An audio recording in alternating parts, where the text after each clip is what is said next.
So did you hear the news? Ruthie's son Jason is going to medical school.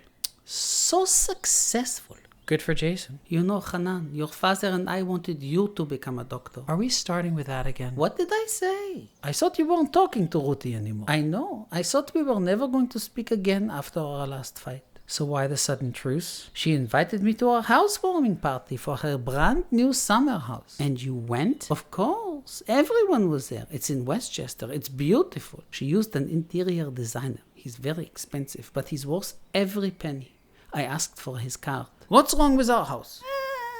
Anyway, it doesn't matter. She forgot to give me the card. So at the party, coincidentally, her son Jason shows up with his gorgeous fiancée. What a beauty. Coincidentally. And then Ruthie announced to everyone that Jason just got accepted to medical school. What was that famous saying by Mark Twain? Man will do many things to get himself loved. He will do all things to get himself envied. Why do you have to be so cynical, Hanan? What's wrong with celebrating with your close friends your beautiful new home and the success of your son? I just don't buy it. Remember how growing up we were never allowed to play in the living room? Because you would have messed up the expensive furniture. That's why we had a family room. Okay, so you know my friend John, the architect? You know, Hanan, you could have been an architect too. What did I say? Anyway, John told me that he learned in architecture school that American homes are specifically designed with a living room in the front of the house with giant windows that are set low so people can easily look inside and admire your home from the street as they drive by. There's even a term for it, curb appeal. And what's wrong with people admiring your home? What's wrong is that it isn't real. No one actually lives in the living room. You know, Hanan, negativity makes you age prematurely and you're going to lose all your hair like your father. What Hanan said reminds me of an old saying. When you build a house, make sure that your window is not facing your neighbor's window. So you don't see your neighbor walking around naked. That too, but the other reasons are very interesting. First, they say that when you look into your neighbor's house, you turn the person into their possessions and you're not really seeing the whole person. And secondly, by focusing on what the other person has, you lose your connection to what you have. I experienced exactly what you're describing. When I was in graduate school, I used to take the bus to school, and I was so jealous of Kevin because he had a car. Having a car is better than riding on the bus. Yeah, but I used to actually enjoy the bus ride. I could catch up on schoolwork or sleep, but now I would spend my entire time on the bus resenting my situation. That doesn't change the fact that it would have been nice to have a car. That's true. But years later, I found out that while I was envying Kevin, he was actually jealous of my relationship with Jenny. It turns out he was working 2 part-time jobs to make the car payments, just because he thought the car would impress Jenny. Is this the same Jenny you dated for 3 weeks? 3 months. Yeah, that Jenny. I never really got over her. I wish you could have met her. She was gorgeous. I guess I shouldn't tell you then. Tell me what? Jason's fiancée? She said she knew you. Her name is Jenny. What? Jenny is marrying Jason? Jason wasn't even interested in Jenny. He only noticed her after I started dating her. That's sneaky. I hate that guy. He doesn't deserve Jenny. Life is so unfair. The point of life, Hanan, is not how fair or unfair you think it is, but rather how you react to what life throws at you. Anyone would react the same way I am. I agree that the situation doesn't feel good, Hanan.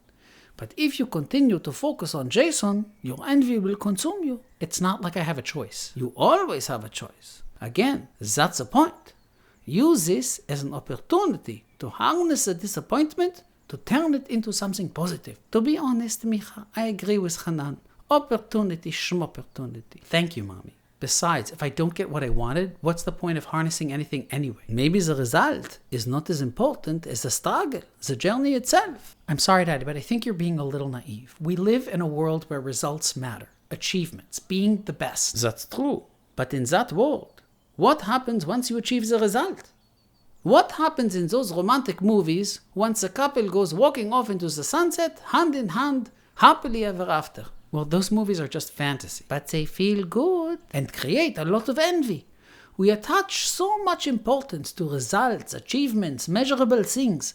But people achieve things and then they lose them.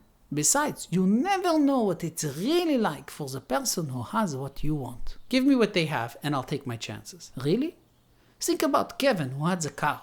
He wasn't even aware of the car because he was so focused on getting Jenny.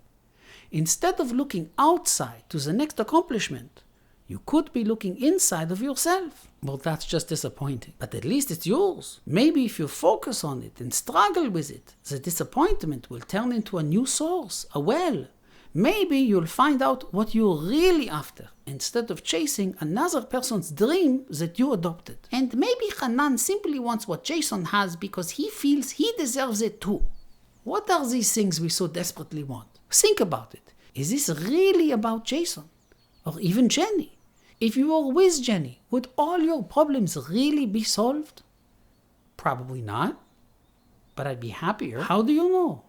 And besides, if what you want is to be happier, then maybe it would be more effective to focus on what is making you unhappy. The fact that he has something that I want, that is making me unhappy. Again, you're looking outside.